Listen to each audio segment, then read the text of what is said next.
I think the biggest issue when it comes to obesity and metabolic syndrome is a hyperinsulinemic state. So it's our body overproducing insulin. And this happens for two main reasons. We're told to eat a whooping 6 to 10 servings of grains a day or carbohydrates a day. It's quite ridiculous. I believe that probably the general population drinks more soda than they drink water, unfortunately. More butter, more coconut oil. It wasn't weird then, but it's weird now to tell people to not snack. People think that they're supposed to snack. Yeah. I think that we have now learned that it's definitely not the best tool to help with metabolic syndrome. It's an adjunct to overall health. People that have metabolic syndrome focus exclusively on exercise as a healing mechanism. They're not going to have great success. Body-mind empowerment.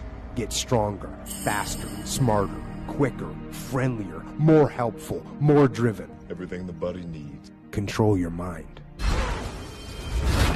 Welcome to the Body-Mind Empowerment Podcast. I'm your host, Siim Land, and our guest today is Nadia Pateguana, who's a licensed naturopathic doctor from Ontario, Canada. Her interest is in the human body's ability to heal itself and use it for improved wellness. Nadia, I want to welcome you to our show. Thank you. Thank you so much, Sim. Can you give us a little short overview of, what got you into naturopathic medicine? Sure. So as you correctly stated, my training is in naturopathic medicine. I've been in clinical practice for about 15 years.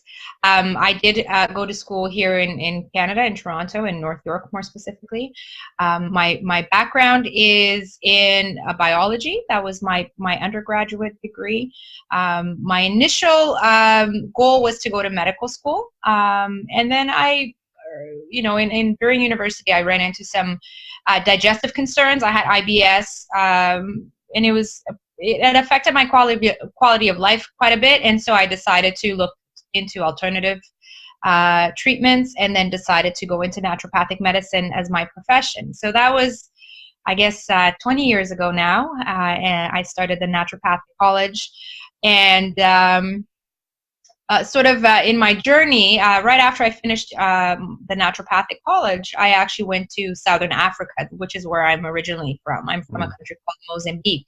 Nice. So I actually stayed in Mozambique for about 10 years. I worked a little bit with, I had a complementary sort of setting in my clinic. So we had other medical doctors, and myself, I was the naturopath. So people, the other doctors basically refer their patients to me for dietary counseling. So my focus has always been on diet and metabolic syndrome from the very beginning. So early on, I really had to navigate through this, because I don't think, I think just like in the medical profession, the conventional medical profession, naturopaths, we get a bit of nutrition training, but we don't really get very good specifics. So I sort of had to figure this out on my own about 15 years ago, trying to help people. Even in Mozambique, people's main concern, at least the people that came to see me, was weight, obesity, diabetes, hypertension, all the metabolic syndrome expressions that we see today. This was already happening 15 years ago in Mozambique. And that's, of course, the group of people that I saw. I didn't get to go on and see and do other naturopathic sort of approaches. It was diet that was my focus, and metabolic syndrome specifically. Eventually, things got a lot more interesting throughout my journey. I started to see more specific groups of people. And eventually, it actually got pretty focused for me I would say about 8 years ago. I went in, I had, again, my own health concerns. I was diagnosed with PCOS, which is polycystic ovarian syndrome, and I was struggling with infertility myself. And so I realized that I myself had developed metabolic syndrome. And in my journey, of course, to help myself and to create a family, which I luckily did. I have 2 children right now. In my journey, I learned a few. I ended up stumbling upon this low carb diet and eventually intermittent fasting. So when I decided that it was time to leave Mozambique, I decided to return to Canada, and I met Dr. Jason Fung, at a conference. I was lucky enough to be with some of the South African people that I knew, and they knew Dr. Fung, and they there was somewhat of an introduction. And when upon our return to Toronto, Dr. Fung asked me to join him and Megan Ramos at their IDM clinic here in Toronto, specifically in Scarborough. So for the last couple of years, that's what I've been doing. I work exclusively for the IDM program, and IDM stands for Intensive Dietary Management program. So we have an in-office program, but at this moment in time, the biggest part of our program is our online dietary management program. So I'm one of the dietary coaches. We have grown. There's a few other dietary coaches besides myself. And so I don't actually work as a naturopath any longer. I work as a dietary coach for the IDM program. And that's a quick summary of my background. Yeah, you kind of summed it up very nicely. You flew right through it like a storyline. And what would you say is the biggest difference between the dietary problems of people in Mozambique and the ones you treat in Canada at the moment? So if you know a little bit about Mozambique, it's a quote-unquote developing country. The most, I think, prominent thing here that's relevant to your question is that Mozambique has a big dichotomy, right? They have very low-income people, and then they have a thriving middle to upper-class community. So what I find, unfortunately, is that in the middle to upper-class community, their globalization has kind of led people to have the exact same metabolic syndrome conditions that they have in your part of the world and my part of the world. So if anything, I was dealing more with people that had issues with obesity and hypertension and diabetes. And I wasn't, unfortunately, my initial intent when I went to Mozambique was to work with a completely different group of people, but that just wasn't available to me. And so the only thing that was available to me was to see these people that were happy and willing to come to me for weight loss. And so it is significantly different. Their diet is become very globalized. So it's a mixture of their traditional diet, which is more of a peanut-based with greens and some sort of grain like rice or corn based. There's a corn-based pap that people eat traditionally with a peanut curry. So peanut and greens curry. That is the traditional Mozambican diet. It's something that people now eat on occasion. By people I mean this specific middle to upper class community, because generally the general population still eats this on a daily basis. The other part of the community eats this on occasion, mostly on holidays as part of their celebratory meals, and every other day they eat just like the rest of the world, French fries and lots of chicken. People in Mozambique love chicken. We have great chicken. And with great spices, and so they eat and with a lot of junk food, a lot of pop. There's a lot of, or soda, as some will call it. So there's a lot of Coca-Cola, Fanta, and all these other things. I believe that probably the general population drinks more soda than they drink water, unfortunately. Lots of juices. And children are subjected to that same sort of diet as in the developing world. Lots of snacks throughout the day. I think parents all over the world are afraid that their children will die if they don't snack every 2 hours. And so metabolic syndrome develops quite quickly, unfortunately, and quite early. So there's a lot of childhood obesity in that community. Yeah, it's true. Like there's a common pattern that low-income families, they tend to have poorer metabolic health as well, because they don't have, maybe they simply don't have access to that much better food, or they simply have too much other stress and these other conditions that make them less healthy. And it's a common pattern indeed. So what would be like the most common causes of these very, very common diseases, like obesity, diabetes, and metabolic syndrome? I think that if you read a little bit about Dr. Fung, so Dr. Fung is the medical doctor that I work with currently. If you read a little bit about his background, he's written 3 books now. He's had his 3rd book, The Diabetes Code, is coming out. It's come out in Canada already. And it's coming out in the States, and I think in parts of the world in April. His first book, The Obesity Code, was quite popular, and his 2nd book was as well. The Complete Guide to Fasting. But in his first book, I think he pinpoints the most important factor here, which is the insulin factor. So insulin is obviously a hormone that our body should produce, naturally produces in response to food and other things. I think the biggest issue when it comes to obesity and metabolic syndrome is a hyperinsulinemic state. So it's our body overproducing insulin in the majority of the cases. And this happens I think for two main reasons. Number one is that our diet worldwide, whether it's Mozambique or here in Canada or where you're from, unfortunately, our dietary guidelines in the late 70s and 80s all over the world changed quite drastically, and people were told to eat a whooping 6 to 10 servings of grains a day or carbohydrates a day. It's quite ridiculous. So number one, we've increased our carbohydrate intake, our sugar and grain intake tremendously. And number two, we started back in the 80s eating these small meals many times a day. So it's a twofold problem. It's just eating way too many refined carbs and just eating way too many times a day. So there's a constant insulin response that is happening. So carbohydrates create a very high insulin response, meaning that your body produces more insulin when you eat more carbohydrates. And every time that you do eat, you produce insulin. You create this insulin response. And so the more times that you eat, the more your insulin rises. And this leads to a hyperinsulinemic state, so a higher than desired insulin level. And it leads to insulin resistance, which eventually, as we know, leads to diabetes. So when people hear insulin, they only think diabetes. But there's a bit of a spectrum here. You could be on different levels of the spectrum when it comes to producing too much insulin. You might not necessarily be diabetic right away. There's a bit of a journey, and some people do become diabetic quite early on. In fact, I read something yesterday that the biggest rise in diabetes is actually in adolescence, type 2 diabetes, which is horrendous. Horrendous. Obesity and diabetes, it's actually the sort of the pocket of our community that has the biggest rise right now is adolescence. You shouldn't be getting you shouldn't get diabetes, period, but you shouldn't be getting diabetes until you're much later on in life, right? The spectrum should be here, but it's not. And so those are the two main things: too many carbs and eating too often. Yeah, it's true. Like the school system also kind of forces it, and you have to be eating a lot of carbs and sugars and fruit and all the time, and you actually won't allow your body to enter into this fat burning state, in a sense, where you have low insulin. So yeah, it's constantly high.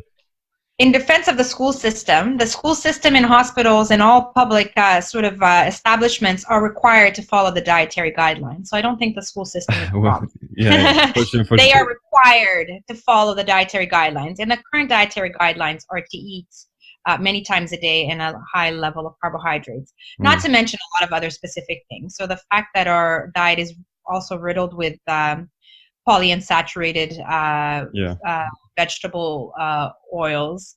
This is another major issue, which is also started at about the same time. Just about the same time that people started to eat more carbs, they started to consume more industrialized fats, as opposed to the natural healthy fats that we should be focusing on, like good old butter. And I know in your part of the world, it's just as prominent as it is. It's starting to be here. More butter, more coconut oil, more, anyway, lots of other healthy fats, avocados and avocado oil. So what does your program recommend people to follow instead? What kind of dietary recommendations? We do recommend a low carb, high fat diet. So that's kind of what my sort of journey led me to, personally and professionally. For the last at least 8 years, I've been recommending a low carb, high fat diet. But our program focuses most exclusively, not exclusively, but it is a fasting program. So this is what Dr. Fung is known for. This is what he lectures all over the world on. Him and Megan Ramos.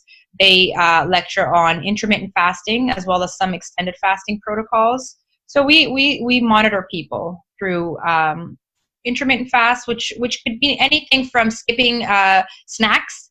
That would be key. Having main meals and no snacks, that would be ideal, which is what people used to do until the 70s. It wasn't weird then, but it is weird now to tell people to not snack. People think that they're supposed to snack. Children are supposed to snack. And so focusing on main meals, avoiding snacks. And some people will go on to skipping a meal. So doing intermittent fasting patterns. I personally follow an 18-6 intermittent fasting schedule on my eating days, which means that I eat 2 meals a day in a 6-hour period, and I fast for 18 hours, which is great. Makes me feel great. I eat very well when I do eat. So I eat enough and properly when I do eat. So 2 main meals, and some alternate day fasting or longer fasting periods. And that could be anywhere from 24 to 36 to 42 hour intermittent fasts. And some people will with proper supervision, will go on to do some extended fasts. Yeah, it's true. Like you mentioned, that it's actually a cultural issue in a sense that people frowning upon skipping meals and frowning upon eating these kind of low carb meals, and they think that it's unhealthy or it's even dangerous. So it's a cultural issue. Like the idea of doing intermittent fasting, even as little as skipping breakfast or something like that, that's going to actually cause a lot of people are going to freak out because of it. And it's No doubt about it. It's a cultural mindset thing, it's quite a huge problem. So it's definitely something that needs to be fixed or gradually overcome with some work. So I think you're heading in the right direction with your programs. So do you have mostly men or female patients? At this point, we have a mixture. I think traditionally, premenopausal or postmenopausal women tended to be the group of people that searched for dietary programs. Nowadays, we have a wide range. We don't see children because it is primarily a fasting program, and even though we believe in fasting and we get great benefits from fasting, it's not a good idea to put children through fasting, and we don't recommend that in the least bit. So we don't see any children. We only see adults. I myself have 2 children, and my children have 3 meals a day. Without any snack. So if you want to call that fasting, then great. I think that's great. But aside from that, that's about what they do. They're growing and growing quite well and in a very healthy pattern. So our patients right now, our patient population is both men and women, and anywhere from people in their 20s trying to do this for prevention purposes. A lot of people in their 20s already have metabolic syndrome, so this is a growing concern, as I said, and men and women in different stages of their lives. So what's the difference between men and women while they're fasting? Do they need to approach it differently? I think that from a physiological perspective, I don't think so. From a lifestyle perspective and psychological perspective, it might be quite different. I think still traditionally all over the world, women tend to be the caregivers in the home. It's not the case for everybody. I have many patients who tell me that their husbands or male spouse are the cooks in the house, which is great. But I think that, if you're a woman that's primarily in charge of the cooking for your family and you want to fast, that might be an initial sort of hurdle because it might be more difficult to decide to fast if you're having to cook for people. I think it's something that people tend to overcome quite easily. Fasting is a voluntary choice. So when people decide to fast, they're doing it out of their own sort of free will. There is Dr. Fung likes to say that fasting is like exercising a muscle. You get better at it as you go, depending on the diet that you follow. So of course, if you follow a low carb, high fat diet, we've clinically seen that people have a much greater ease with fasting when people do follow a higher carb diet. And a lot of people want to maintain their higher carb diet, but still get the benefits of fasting. And it is possible, but it's much more difficult. It's much more difficult to go from a high insulin state, so eating lots of carbs, to then going to a fasting state, which requires your body to go on your own reserves. And it's much more difficult to switch from one to the other. It's much easier to go from a sort of low carb, high fat diet, which your body already is in a lower insulin state, so a more fat burning state, into a fasting state. So that is easier. So, I don't like to, I know that there's a lot of information out there that says that women, because of something or other, have a hard time fasting. I don't find that at all. I'm a woman, I fast. My biggest issue with fasting was that I had to really work on my hydration. water and sodium intake in order to be able to fast longer than, the regular time period that I normally fast. Everybody fasts, right?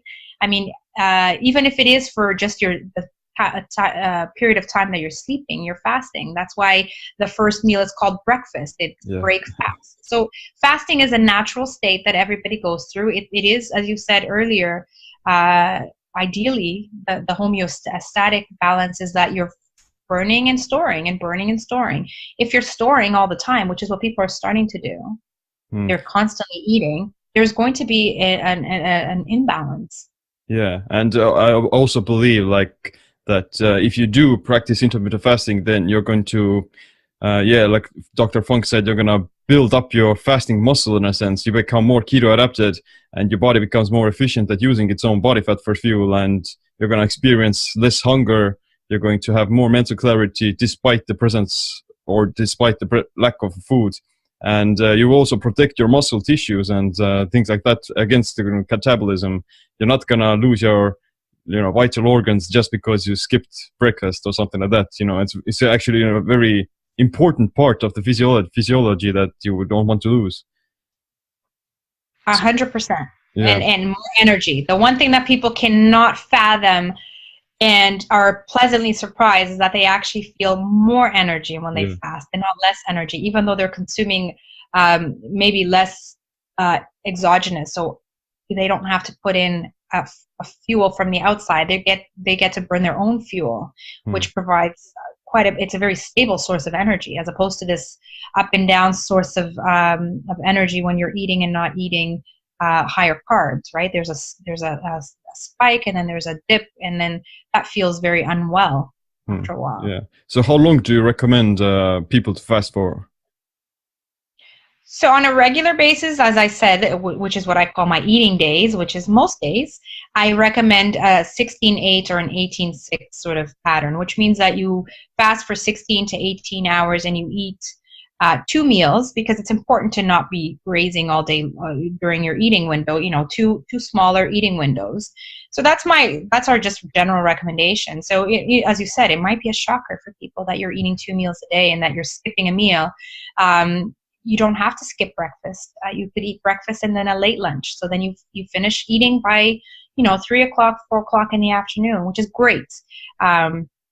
You're going to have much less of an insulin response if you eat your food before sunset. So, of course, as the seasons change, that can change as well. Or some people choose to have a lunch and a dinner, because dinner is a time of family and of being with other people and sharing a meal with other people. So maybe they would have, an early lunch and a dinner, which is great. I play between those two schedules. As I said, a lot of our patients or clients in our program are doing some more intermittent fasting schedules, some different intermittent fasting schedules, like alternate day fasting, or even some extended fasts with some supervision. And that's because these are people that are going from an excess point and they're trying to reverse their metabolic syndrome. So, a maintenance sort of approach would be different than somebody trying to heal. Yeah, for sure. Yeah, I definitely noticed myself that skipping breakfast is a lot more convenient for most people, because you're already not hungry after you wake up, or you can use that mental clarity to do some work during the day. And dinner is usually associated with more these family gatherings. So, but what do you allow your patients to consume while fasting, besides regular water and sodium?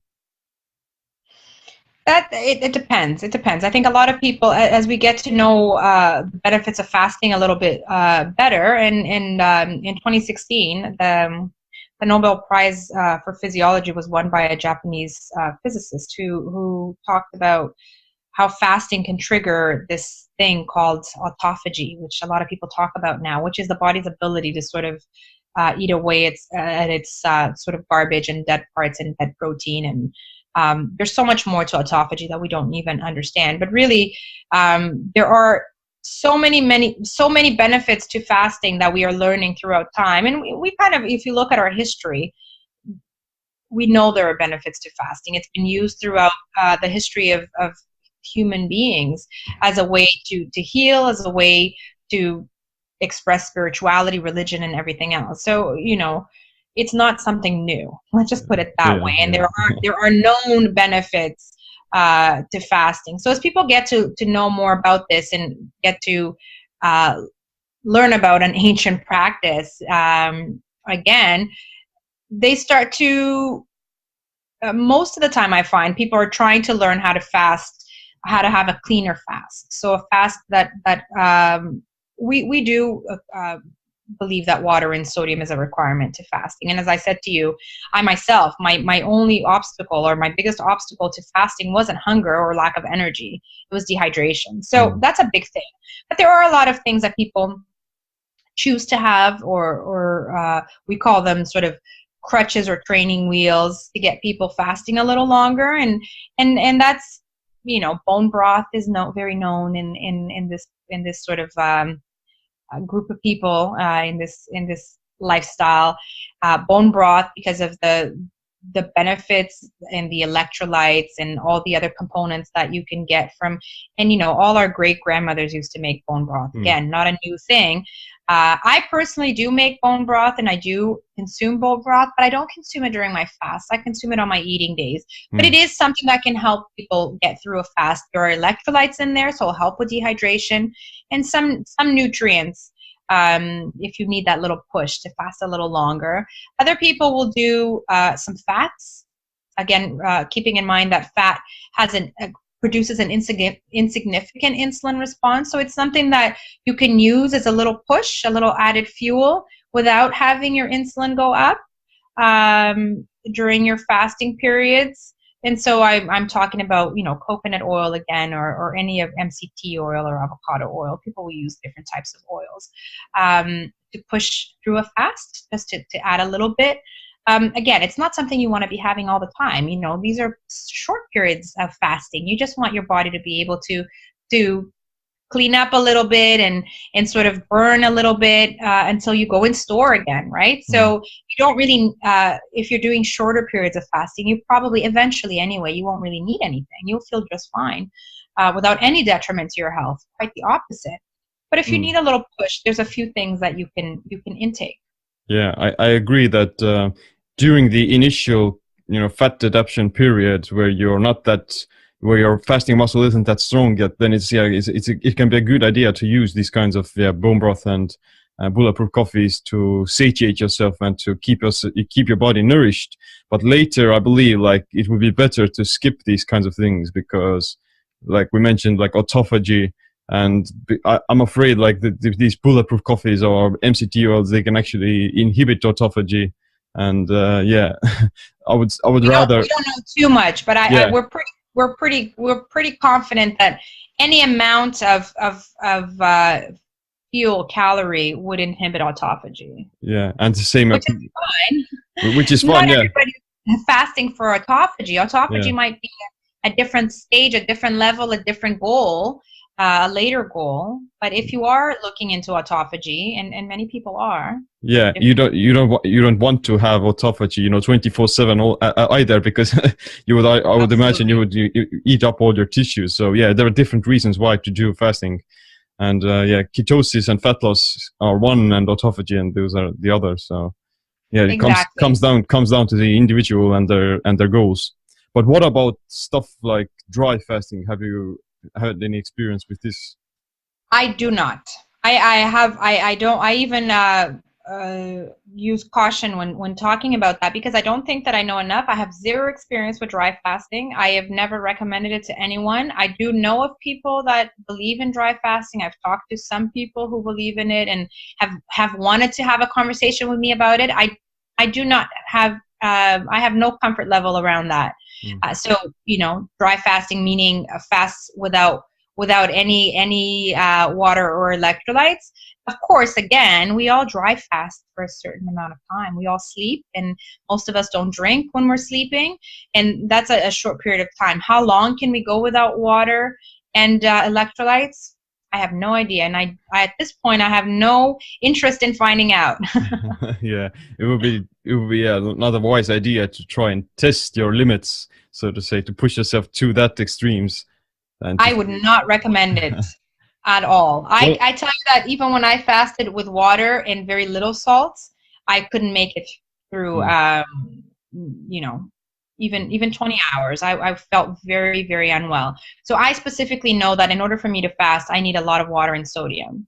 I think it can be done, and it can be very effective and healthy, but you simply first have to become very well adapted to fasting, and then you have to know what you're actually doing. So you don't want to do it if you have no idea what you're doing. So it requires a lot of practice.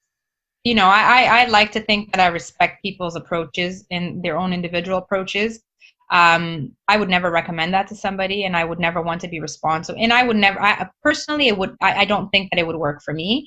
So I'm just going to have to make do with water fasting. But I would be very cautious about people recommending that to other people. Yeah, true. But what about, we mentioned that you wouldn't recommend children to fast. So I would imagine that the same would apply to women who are pregnant or breastfeeding. 100%. Right. It's a growing period. It's not a period for fasting. It's also not a period for excess storage, as people would like to believe. There's a lot of complications that come with an unhealthy pregnancy. I'm actually writing quite a bit about that lately. You know, gestational diabetes, obesity during pregnancy, that comes with complications for not just the mother but the fetus. And I think this is something that women are not aware of. They're not aware that their insulin status during pregnancy is going to have long-term effects on their child. Yeah, it's true. Like it becomes an excuse, almost like I'm pregnant, I can eat whatever I want because I'm eating for two. And yeah, they don't know that the epigenetics are going to have a huge impact on the future health of the child. So huge impact. Yeah. A lot bigger than people think. I actually believe that the current obesity epidemic that we have in children is due to unhealthy pregnancies. So like they're not going to do fasting, but what kind of nutrition plan would they follow? Should they still follow this kind of a low carb ketogenic meal?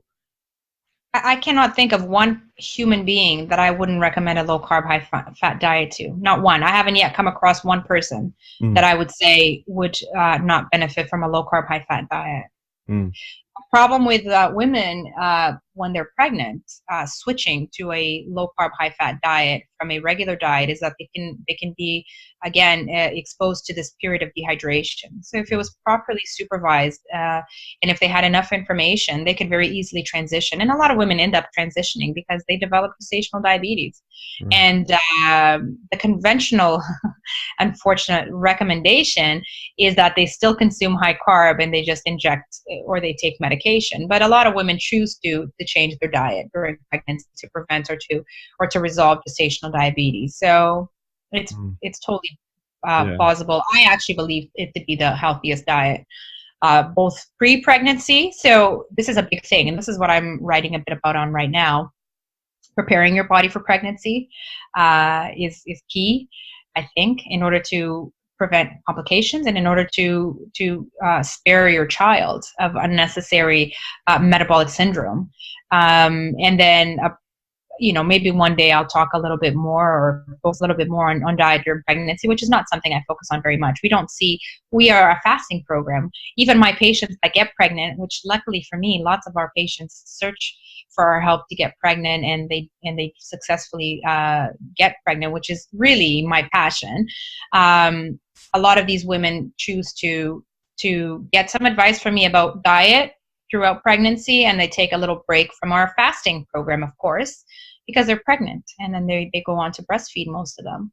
And so I don't really follow at this moment in time many pregnant or breastfeeding women, except to prepare them for pregnancy and then hopefully guide them on a better diet during pregnancy. Yeah, like especially if the woman is pregnant, then they're more sensitive to these different changes in their nutrition, and they're more their hormones are more vulnerable in a sense. So is it true that fasting can mess up women's hormones, or they can miss their periods or something? It is true that fasting has a hormonal effect, and that most of the time is beneficial. Okay, so that's the whole point of fasting. The whole theory behind obesity and metabolic syndrome that we believe in is the insulin theory, which is a hormone. So it is true that fasting has a hormonal effect. Now, is it detrimental? Most of the time it's not. It's quite positive. It will put you in a better hormonal balance. Most of the time, women's concern is that they don't get a regular period when they have metabolic syndrome or PCOS like I had, and so they don't ovulate. And so they want, not that they want, but once they learn about fasting, they realize that fasting can actually cause a better hormonal balance, and this will ultimately look like more regular periods and more regular ovulation. Now, to do that during pregnancy would first of all make no sense, and second of all not be a recommendation. But what about the thyroid hormones? A lot of people tend to suffer from those as well, hypothyroidism, especially if they're doing like fasting. I don't believe that fasting creates hypothyroidism. I believe that women and men that have an abnormal thyroid level need to have that addressed and controlled through medication. Just like type 1 diabetics who don't produce enough insulin need to take exogenous insulin. People with abnormal thyroid levels need to have that controlled as well with proper medication. Yeah, I definitely don't. So it's like a separate thing, caused by the other lifestyle factors. It could be. It could be genetic. It could be a whole bunch of other things. Some people have tumors from their thyroid that have to be removed, and so part of the function is lost. There's many different reasons why people would have thyroid abnormalities. I definitely don't think that a ketogenic diet or fasting would cause damage or harm to the thyroid gland.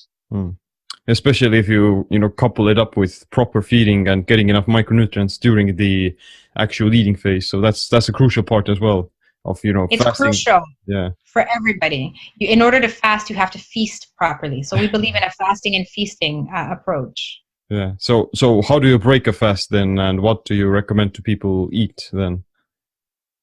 It depends. I mean, if you're doing a sort of shorter intermittent fasting schedule, your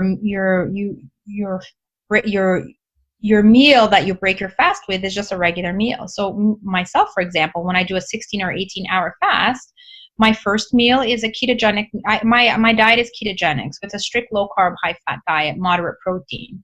And so my first meal and my second meal are rich nutrients, full of nutrients from a high fiber, low carb vegetables, and a moderate amount of protein from different sources. I eat a different range of proteins. I do eat animal proteins, and personally, although I have many patients who do not, who are vegetarian or pescatarians or whatever else they choose to or believe is best for them. And then I have a high fat diet. So my two meals are large, nutrients rich. If I do on the occasions that I do longer fasts, which I do, I do a 3 to 5 day fast about once a month. It's something I aim for autophagy and all the other things we talked about. But when I do a longer fast, breaking that fast is a lot more.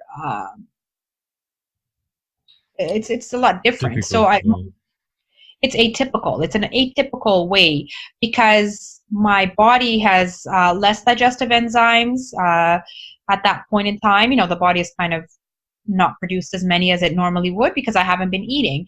And so I would break it with something smaller just to get some digestive enzymes going. And then later on, I would have a larger meal. Or I might just have one meal on the day that I break a fast, but have it in sort of a gradual approach just to get my digestive enzymes going. And different people will have an easier ability to break a fast than others. So some will have to break it slower.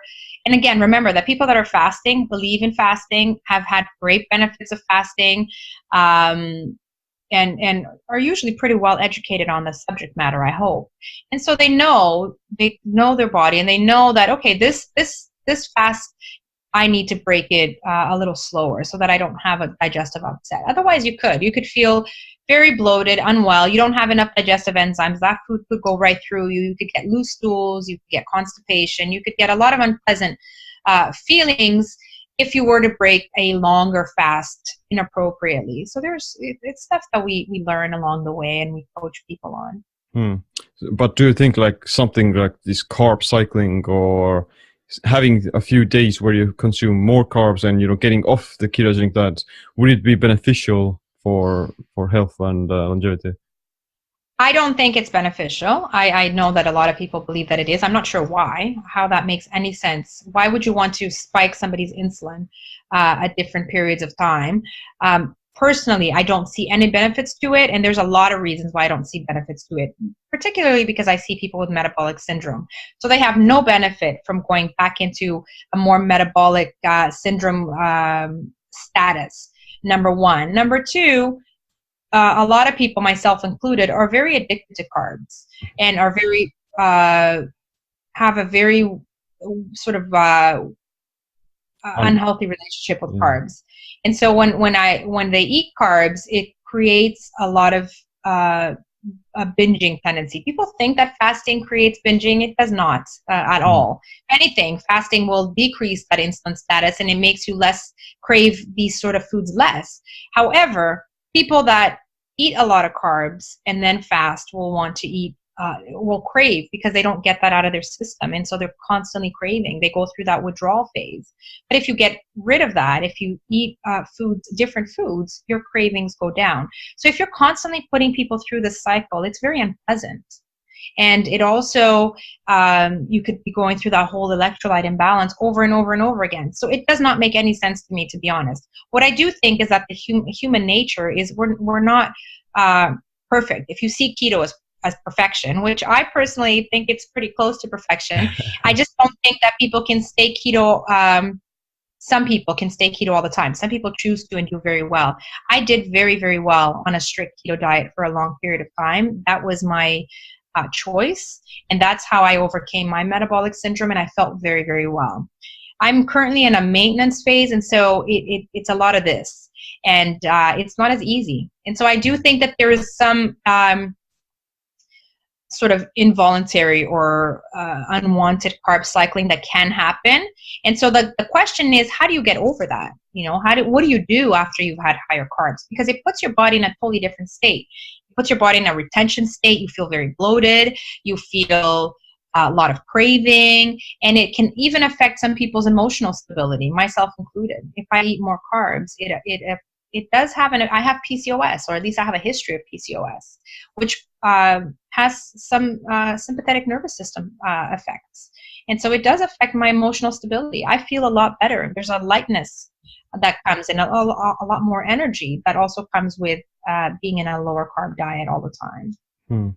I think it's also like a matter of context, because like you said, people who have metabolic syndrome, then they definitely wouldn't benefit from having these insulin spikes or carb cycling. But I would imagine someone who is training hard, or who is an athlete, or someone, they can actually use those carbs to strategically boost their performance.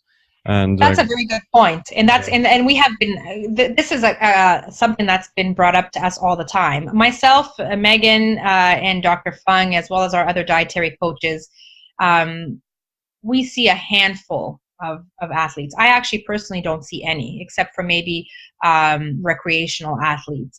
I know that Megan and Dr. Fung do support a couple of professional athletes. That is not the audience that we are speaking to most of the time. Yeah, definitely. So it's still a matter of context.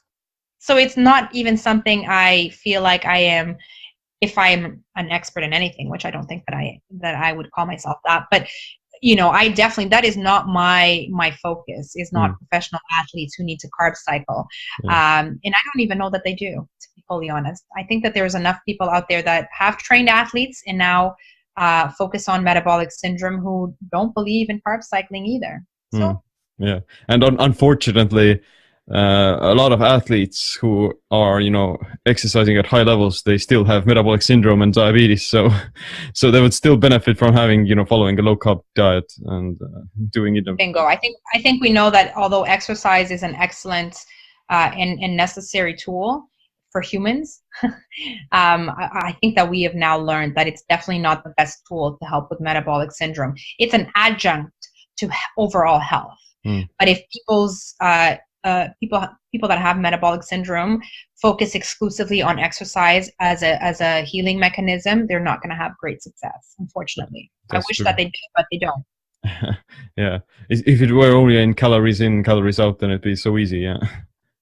Right. Well, it would be easy for some people who are very good. I have a lot of patients who are morbidly obese, diabetics, and they exercise tons. They're not, as Dr. Fung would say, these are not lazy people. Yeah. Okay? As much as the medical profession sometimes likes to think that people become obese or diabetic because they're lazy and gluttons, that is not true. That's right. Yeah. And what would be some, like, do you recommend taking some supplements for managing your blood sugars and insulin? No, personally, we don't.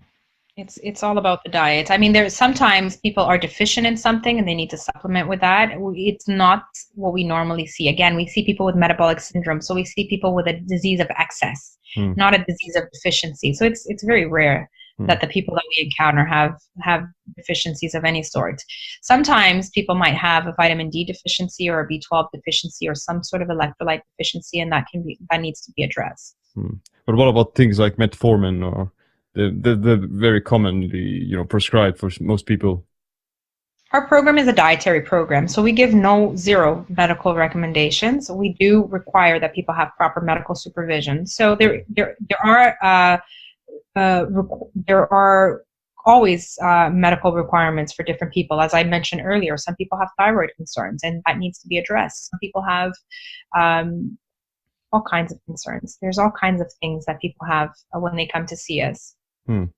Yeah, it's true. Like, you can't, it has to, you have to fix the root cause, not the symptoms, in a sense of prescribing them with some pharmaceuticals that are only going to fix the surface level problems, and they're going to leave the root cause there. So it's still it's a lifestyle thing. Yeah.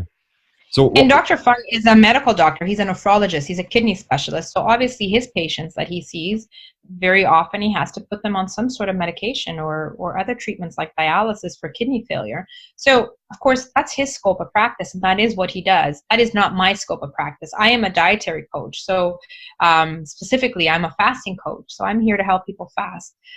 Sometimes there needs to be some adjustment to medication for people to be able to fast, but that has to be done with their medical doctor. So what do you think is the biggest problem in mainstream medicine right now? I don't think that's for me to say. Personally, I don't want to go to war with anybody. I think that what I tell my patients, and I think the biggest complaint that we get from patients, is that they wish that their medical doctor was more supportive of a ketogenic diet or a fasting protocol, because they've personally seen great benefits with it, and they would like to have sort of their two consultants, our program and their medical doctor on the same side. And very often that doesn't happen.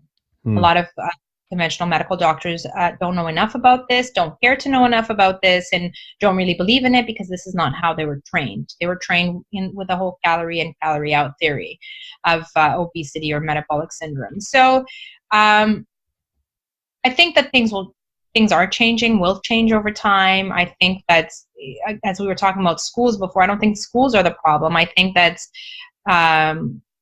the whole structure of our dietary guidelines and our sort of institutionalized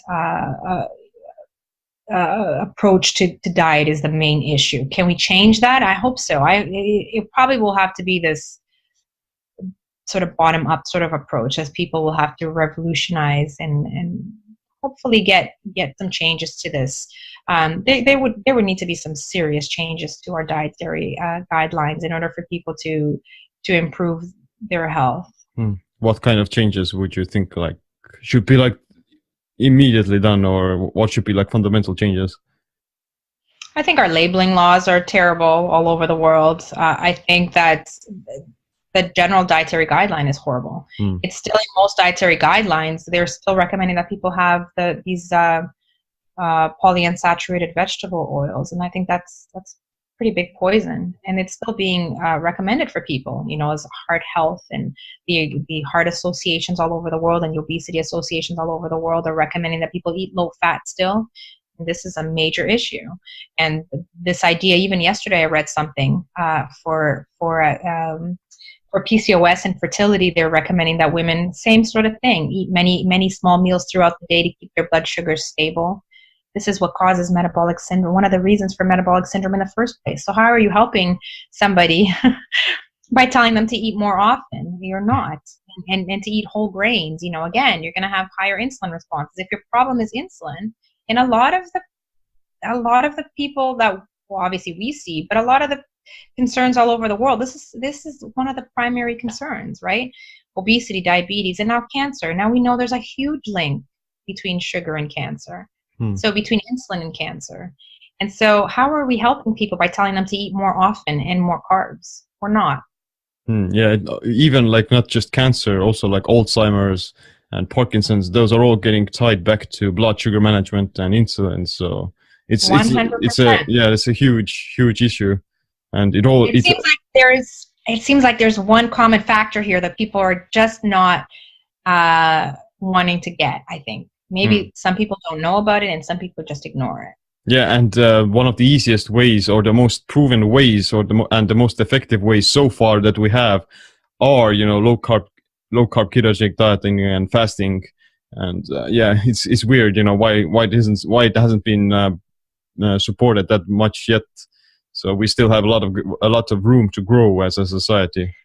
This is why I said to you, I haven't yet come across one person that I would say a ketogenic diet or a low carb, high fat diet will be harmful for. Not one person. Yet it is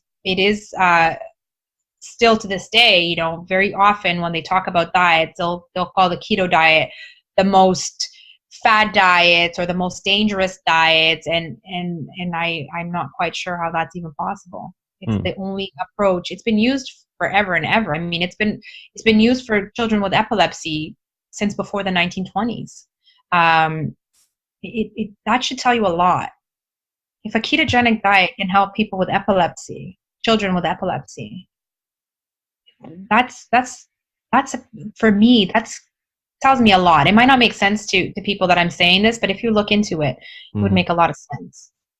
Yeah, it really, if you understand the physiology a little bit and you understand how your body works, then it can indeed, you know, look like a very sustainable diet. And I totally agree that like it's one of the best diets currently that we as humans have, you know, managed to come up with, in a sense. It's extremely sustainable. I know that people say that it's not sustainable because socially it might seem like it wouldn't be sustainable, but physiologically it's extremely sustainable. It's rich, very high nutrients, obviously, adequate amounts of macro and micronutrients.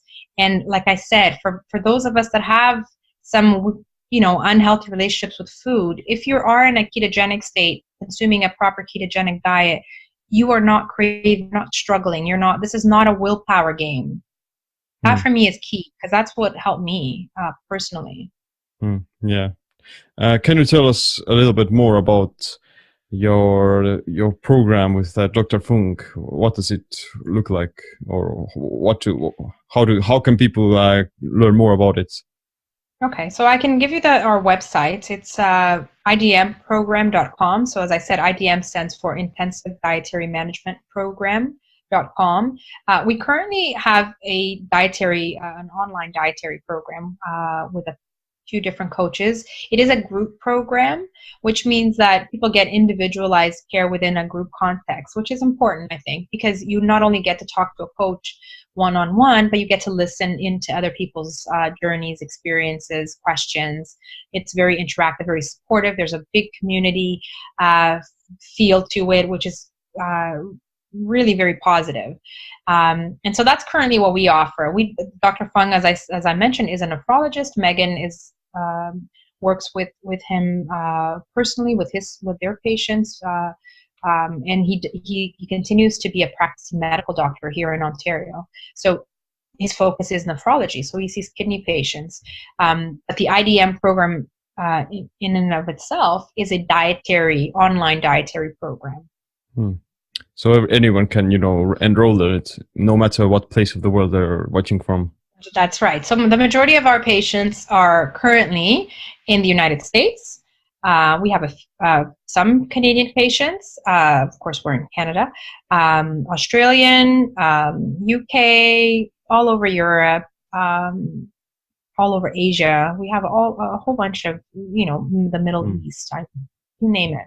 I have patients from all over the world. It's a great way to communicate with people. It's a great way to especially because the fact that it's an online program, it allows people to have as much support as they need as far as frequency of calls.